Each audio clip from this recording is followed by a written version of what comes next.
I asked my boyfriend to help my sister. Now I feel like I'm losing both of them. I, 28F, have been dating Nick, 35MN, for almost a year now. Things between us are great. Better than I could have hoped for, honestly. He's charming, confident, and extroverted. The kind of guy who never lets anyone walk all over him. He's also incredibly supportive and has this grounded energy that complements my more calm and calculated nature. To put it simply, he's everything I've ever wanted in a partner. Enter my younger sister, Tina, 22F. Tina and I have never been particularly close due to the 6-year age gap, but we've always gotten along well enough. Lately, though, she's been calling me a lot more than usual. Why? Because she's hopelessly in love with a guy from her friend group, Ben, 21M. Ben is, well, a bit of a playboy. He's good-looking, sure, but he has that I know I'm attractive energy and spends a lot of time checking out other girls. Despite this, Tina is infatuated with him and insists that he's sweet deep down. She flirts with him occasionally, but either he doesn't notice or he's ignoring it. Whenever Tina calls, it's the same story.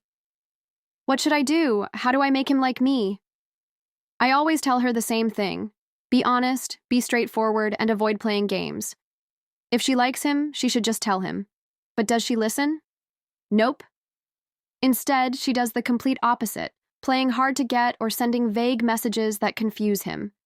Then, when nothing works, she cries to me about how impossible he is. A few weeks ago, after yet another teary phone call from Tina, I had an idea. Nick is so good at understanding people, and he's always been great at giving advice. Maybe he could help Tina out. I floated the idea to Nick, and he was more than happy to step in. The three of us decided to meet at a small coffee shop near my apartment. Tina arrived a little late, but she seemed genuinely excited to talk to Nick. I stayed mostly quiet during the conversation, letting Nick take the lead.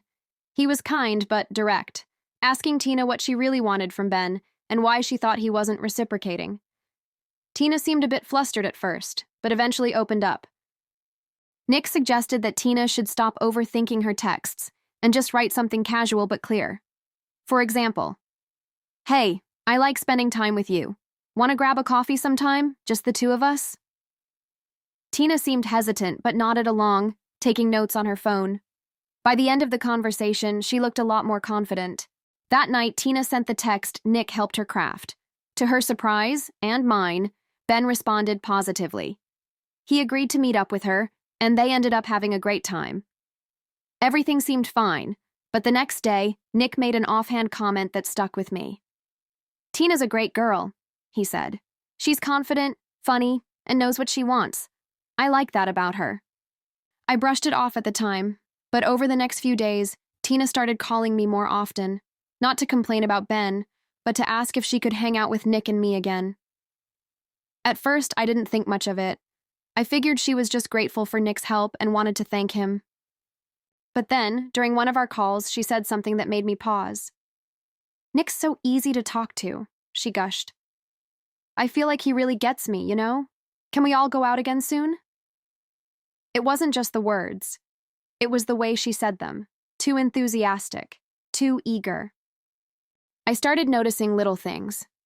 When Tina came over to my apartment for dinner, she dressed up more than usual. Full makeup, styled hair, the works. She laughed a little too hard at Nick's jokes and made a point of asking him for advice on random things. Nick didn't seem to notice, or if he did, he didn't say anything. He's naturally friendly and outgoing, so I told myself I was overthinking. Then last week, Tina called me and asked if she could come over while Nick was home. I told her we were busy, but she didn't take the hint. "Oh, come on, just for a bit. I won't stay long." I ended up saying no, but her insistence left me feeling uneasy. Now I'm starting to wonder, am I being paranoid? I trust Nick completely, and he's never given me a reason to doubt him. But Tina, I don't know. I can't shake the feeling that her sudden interest in spending time with us has less to do with me and more to do with him. I don't want to confront her without proof, and I don't want to accuse Nick of anything when he's been nothing but supportive. But something feels off, and I don't know how to handle it. Has anyone been in a similar situation? What should I do? Update. Nick keeps bringing up my sister, and I'm starting to lose it. Things have gotten complicated. After the coffee shop meeting, I thought everything with Tina and Ben was sorted. She and Ben went on a couple of casual dates, and while nothing official came of it, she seemed happy. I figured she'd lose interest in Nick's advice eventually. But no. Instead of cooling off, Tina's interest in Nick seemed to intensify. She kept calling and texting me to ask when we could all hang out again. I shrugged it off at first, assuming she just liked Nick's company and appreciated his advice. Then Nick started bringing her up. It started small. He'd mention how smart she was for her age, or how refreshing it was to talk to someone so honest. "Tina's really got her head on straight," he said once over dinner. "For someone so young, she knows what she wants. It's impressive." I raised an eyebrow. "You think so? She's usually calling me in tears about Ben." He chuckled. "Yeah, but she's learning. You can see how much she's grown in just the past couple of weeks. She's got potential." That struck me as odd, but I let it slide. Nick has always been encouraging and supportive. It's one of the things I love about him. Maybe he just wanted to build Tina's confidence. But it didn't stop there. Over the next few days, Nick kept finding ways to bring Tina into the conversation. She's such a good listener, you know? You can tell she actually cares about what people are saying. She's got this determination about her that I really respect. Reminds me of myself when I was younger. She's funny, too. Did you see the meme she sent me? Cracked me up. That last one made me freeze. "Wait, Tina's texting you now?" "Yeah, she sent me a couple of things about Ben. Wanted my advice again," he said casually, not even looking up from his plate. I nodded, trying to ignore the knot forming in my stomach. I trust Nick. I really do. But the way he talked about Tina was starting to make me uncomfortable. A few nights later, while we were watching TV, Nick brought her up again. "You know," he said, "we should invite Tina out with us sometime soon. She's fun to hang out with."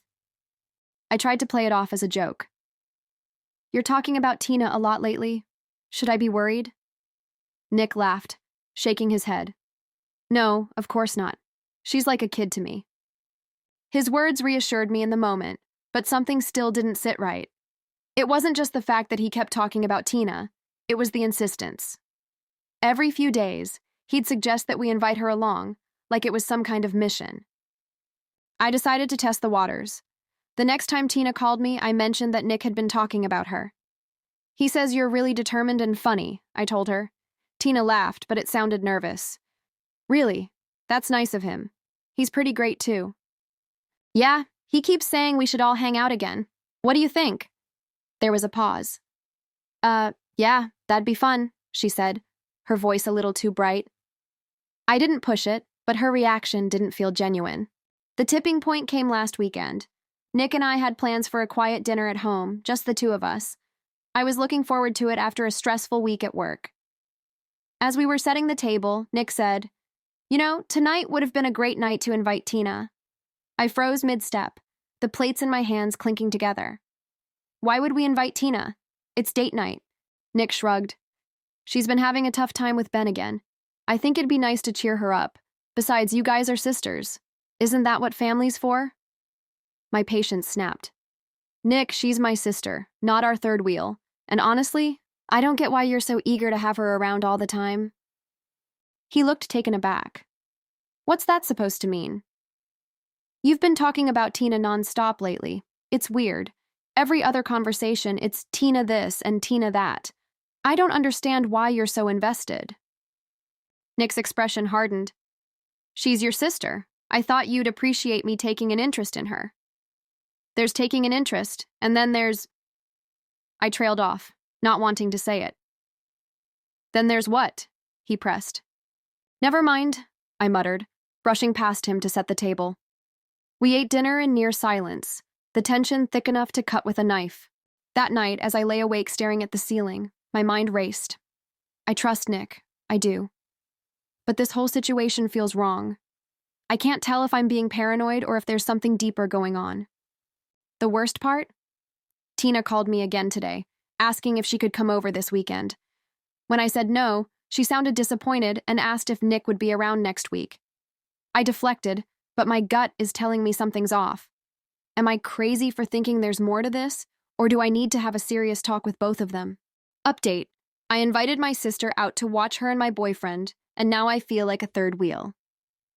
After my last post, I decided to test the waters. Nick kept insisting we invite Tina out with us, so I figured, fine. If he wants her around so badly, I'll go along with it. For now. I needed to see for myself if I was overreacting or if my instincts were right. So the next time Nick brought up Tina, I agreed. Sure, let's invite her to dinner. He looked genuinely pleased, which annoyed me more than it should have. Wasn't I supposed to be the one he wanted to spend time with? Why did inviting Tina suddenly feel like some kind of victory for him? That Friday, the three of us went to a casual burger place downtown. From the moment Tina arrived, it felt off. She looked great, better than I'd ever seen her for a casual night out. Her hair was perfectly styled, and she was wearing this form-fitting outfit that seemed a little over the top for burgers and fries. And then there was Nick. He lit up as soon as she walked in, standing to pull out her chair and cracking a joke that made her giggle like a schoolgirl. The conversation flowed easily between them, with me chiming in here and there. But the longer the night went on, the more it felt like I wasn't even there. They kept bantering, laughing at inside jokes that I wasn't part of. At one point, Tina flicked a fry at Nick, and he caught it midair, grinning like a kid. I sat there, smiling tightly, watching as my boyfriend and my sister acted like they were the couple. By the end of the night, I was fuming, but I kept my mouth shut. I didn't want to overreact, and I certainly didn't want to start something in front of Tina. Over the next few weeks, this became a pattern. Nick would suggest inviting Tina, and I'd agree, determined to keep my suspicions in check. But every time it was the same story. Tina and Nick would fall into their own little world, leaving me to sit there like a third wheel. It all came to a head last weekend. We'd gone out for drinks, and I noticed Tina touching Nick's arm every time she laughed at one of his jokes. It wasn't blatant, but it was enough to set me on edge. Nick didn't seem to mind. In fact, he seemed to enjoy the attention. That night, after we dropped Tina off, I decided I couldn't keep quiet anymore. Nick, I started as we walked into the apartment, can we talk? He looked at me, confused. Sure, what's up? I hesitated, trying to find the right words. I've been feeling uncomfortable lately. About you and Tina. His expression shifted, a mix of confusion and defensiveness.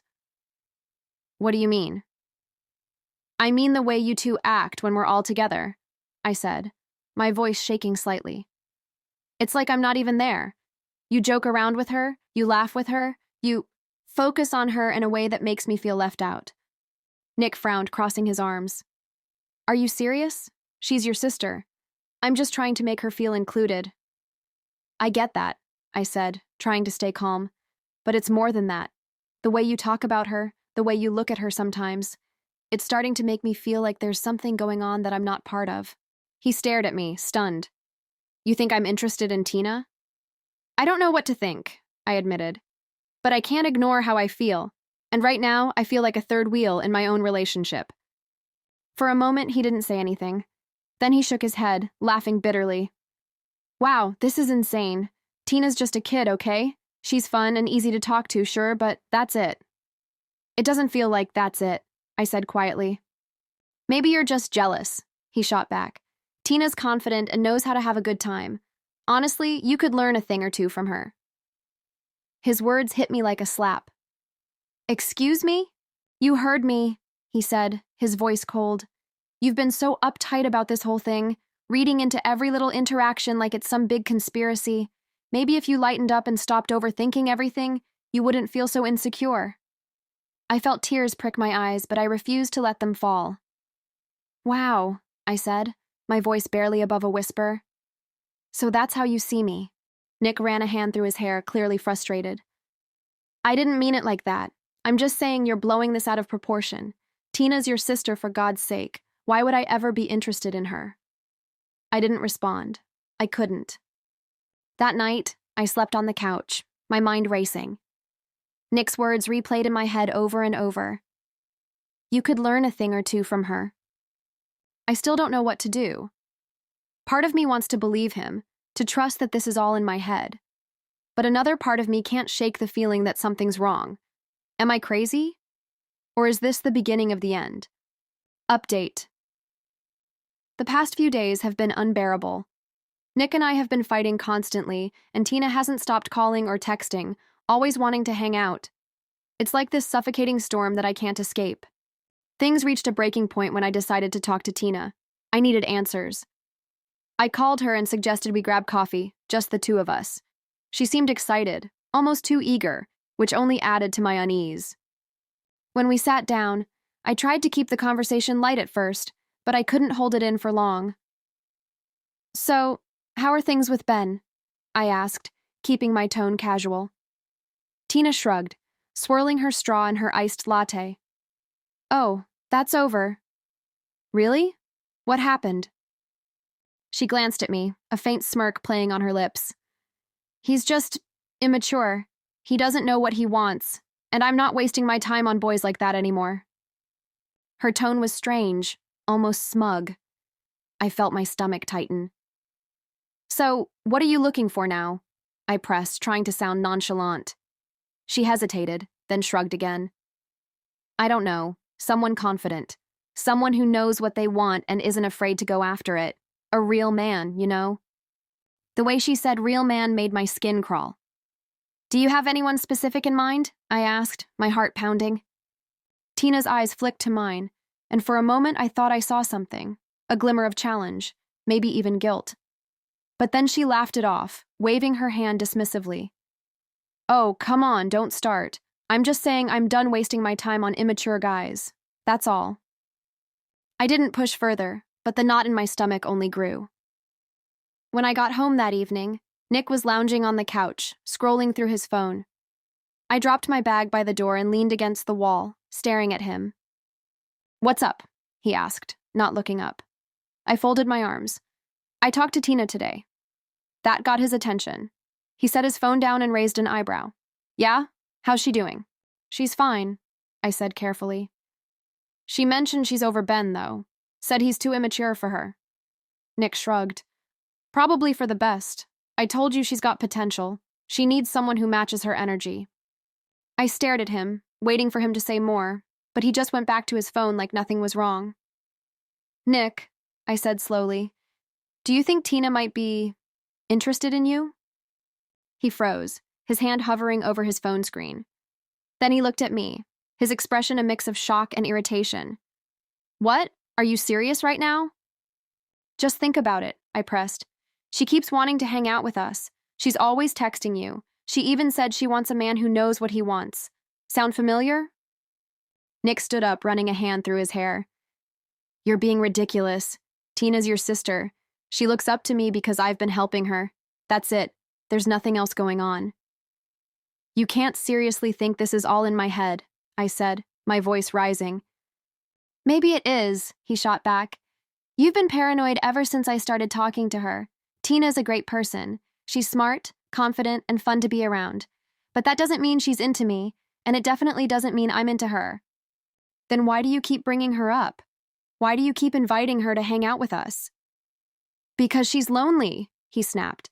"She doesn't have anyone else to turn to, and I thought you'd appreciate me trying to support her. But clearly I can't win with you." I didn't know what to say. My chest felt tight, my mind spinning with doubt and anger. Nick grabbed his jacket and headed for the door. "I'm going for a walk," he said, slamming the door behind him. Now I'm sitting here, alone in our apartment, feeling like my entire world is falling apart. I don't know who to trust, Nick, Tina, or even myself. Reddit, what do I do? Am I overreacting, or is there something really going on here? Should I confront Tina again, or is this a sign that my relationship with Nick is doomed? I feel like I'm losing both my boyfriend and my sister, and I don't know how to fix it. Update, my boyfriend admitted my sister made a move on him. I don't know how to process this. Last night was one of the worst nights of my life. After Nick stormed out, I tried calling him several times, but he didn't pick up. By midnight, I was pacing the apartment, my mind racing with every worst-case scenario. Was he with Tina? Was I imagining things? Maybe he was just clearing his head like he said. By 1 a.m., my worry turned into panic. I even considered driving around to look for him, but where would I even start? It wasn't until a little after 3 a.m. that I heard the door open. Nick stumbled in, clearly drunk. His shirt was wrinkled, and he looked deflated. He didn't even meet my eyes as he kicked off his shoes. This wasn't the confident, composed Nick I knew. "Where have you been?" I asked, my voice trembling. He hesitated, leaning against the wall for support. "I was with Tina," he said, slurring slightly. My stomach dropped. "What do you mean, you were with Tina? What were you doing?" He waved me off, his movements clumsy. "We'll talk tomorrow. I can't do this right now." "No, Nick," I shouted, my voice cracking. "You don't get to walk in at 3 in the morning and tell me you were with my sister and just brush it off." But he didn't respond. He stumbled into the bedroom and collapsed on the bed, leaving me standing there, shaking. I didn't sleep at all. I sat on the couch, staring at the clock as the hours ticked by. Every possibility ran through my mind. What had happened between them? Why did he go to her? When morning finally came, Nick emerged from the bedroom looking haggard, a shadow of the man I thought I knew. He sat down across from me at the kitchen table, his face pale and his eyes bloodshot. "Let's talk," he said quietly. I folded my arms, bracing myself for whatever was coming. "Go ahead." He took a deep breath, avoiding my gaze. "You were right," he said, his voice barely above a whisper. "About Tina." The words hit me like a punch to the gut. Last night, after I left, I texted her. I didn't want to fight with you anymore, and I thought talking to her might help me figure things out. "Figure what out, Nick?" I snapped. "That you're in the middle of some twisted dynamic with my sister?" He flinched, but kept talking. "We met up at a bar. I just needed to blow off some steam, and she said she'd join me for a drink. At first it was fine. We were just talking about random stuff, laughing a little." He paused, rubbing his hands over his face. "But then she started saying things." "What things?" I demanded, my voice trembling. He hesitated. "She said I deserved someone who really appreciated me. Someone who didn't question everything I did. She said she could tell I was unhappy and that she understood me better than anyone else." I felt like I was going to throw up. "And what did you say to that?" "I told her she was being ridiculous," he said quickly. "I told her I loved you and that she needed to stop." "But she didn't stop, did she?" I whispered.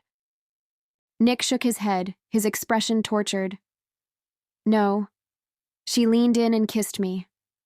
I pulled away immediately and told her I wasn't interested, that this was wrong, and that it could never happen. Tears filled my eyes as I stared at him. "Why didn't you tell me last night?" "I didn't want to come home drunk and start another fight," he said, his voice cracking. "I thought I could wait until morning, but I see now that was a mistake. I should have told you right away. I'm sorry." I didn't know what to say. Part of me wanted to scream at him for putting himself in that situation in the first place. Another part of me wanted to run to Tina's apartment and confront her.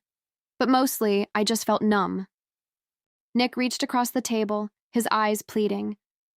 "I'm so sorry, baby. I never should have gone to her. I should have listened to you from the start. This is on me, and I'll do whatever it takes to fix it. I'll block her number. I won't talk to her again. Just, please don't let this destroy us." I pulled my hand away, tears streaming down my face. "I don't know if I can just move on from this, Nick. You betrayed me. Maybe not the way Tina did, but you still betrayed me." He nodded, his shoulders slumping. "I know. And I'll spend the rest of my life making it up to you if I have to." I don't know what to do. I'm devastated. My boyfriend betrayed my trust, and my sister, my own sister, tried to steal him from me. How do I move forward from this? How do I even begin to untangle the mess they've left behind? Reddit, please, I need advice. What would you do if you were in my shoes? Final update. I had to make a decision about my boyfriend and my sister, and it's been one of the hardest choices of my life. The days following that conversation with Nick were agonizing. I couldn't stop replaying everything in my mind, his words, Tina's actions, my own feelings of betrayal. Part of me wanted to just walk away from both of them. I wanted to scream at Tina and never look at Nick again. But another part of me knew that walking away wasn't the answer. I just didn't know if I could ever forgive him. Nick was doing everything he could to make it right. He stopped contacting Tina. He was apologetic, patient, and loving, but every time I looked at him, all I could think about was the way he had let my sister cross a line with him. My trust in him had been shattered, and I wasn't sure if it could ever be repaired. Then, a few days later, Tina called me. She wanted to meet up. I almost didn't answer. I was angry and hurt and had no idea what she could possibly have to say to me. But I figured I needed closure, some kind of understanding, even if it meant facing her. We met at a small cafe. Tina was sitting at a table by the window, her hands clasped nervously in front of her. As soon as she saw me, she stood up, looking like she hadn't slept in days. "Hey," she said, her voice quiet. I didn't respond right away. I just sat down across from her and waited for her to say whatever she needed to say. "I'm really sorry," Tina started, her voice trembling. "For everything. For what happened with Nick. I've been thinking about it a lot, and I messed up. I didn't realize what I was doing or how much I was hurting you. I should have never put you in this position. I was selfish, and I'm sorry. Her words felt empty, like she was reading from a script. I could see the tears in her eyes, but part of me couldn't bring myself to feel bad for her. Not after everything that happened. "I should have never kissed him," she continued, her voice breaking. "I never wanted to come between you two. I don't know what I was thinking. I was confused, and I acted on impulse, and I hurt you. I know that now." I looked at her, my anger rising, but I kept my voice steady. "You don't get to just apologize and expect things to go back to normal. Do you know what you've done? You didn't just kiss him, Tina. You crossed a line that I can't even begin to describe, and I don't think I can ever trust you again." She reached across the table, her eyes pleading. "I know I don't deserve your forgiveness, but I'm asking for it anyway. I don't want to lose you as a sister. I don't want to be the person who tore you two apart." Her words hit me like a punch. I wanted to be angry, to scream at her, but I just felt numb. I couldn't look at her and feel anything but betrayal. "From the moment Nick told me what happened, I stopped having a sister," I said, my voice cold and unfeeling. "You made your choice when you kissed him. You knew what you were doing. You knew how wrong it was, but you did it anyway. And now I don't think I can ever look at you the same way again." Tina's face crumpled, and she pulled her hands back, tears rolling down her cheeks. I watched her, but I didn't feel anything anymore. The person I had once called my sister was gone, and she had taken all the trust I had in her with her. "I don't want you to contact me again," I said softly. "Don't call me. Don't try to fix this. It's over. I don't have a sister anymore." The silence between us was deafening. Tina didn't speak. She just nodded, wiped her eyes, and got up, walking out of the cafe without another word. I sat there for a while after she left, feeling a strange sense of finality. I had told her everything I needed to say, and I had cut ties with her in a way that I never thought I could.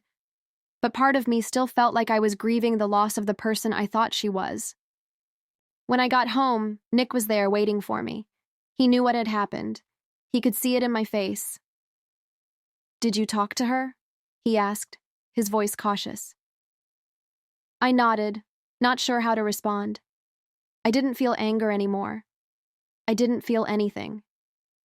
"I told her it was over," I said, my voice barely above a whisper. "She's dead to me now." Nick didn't say anything for a moment. He just wrapped his arms around me, and for the first time in days, I allowed myself to lean into him. "I don't deserve your forgiveness," he said quietly.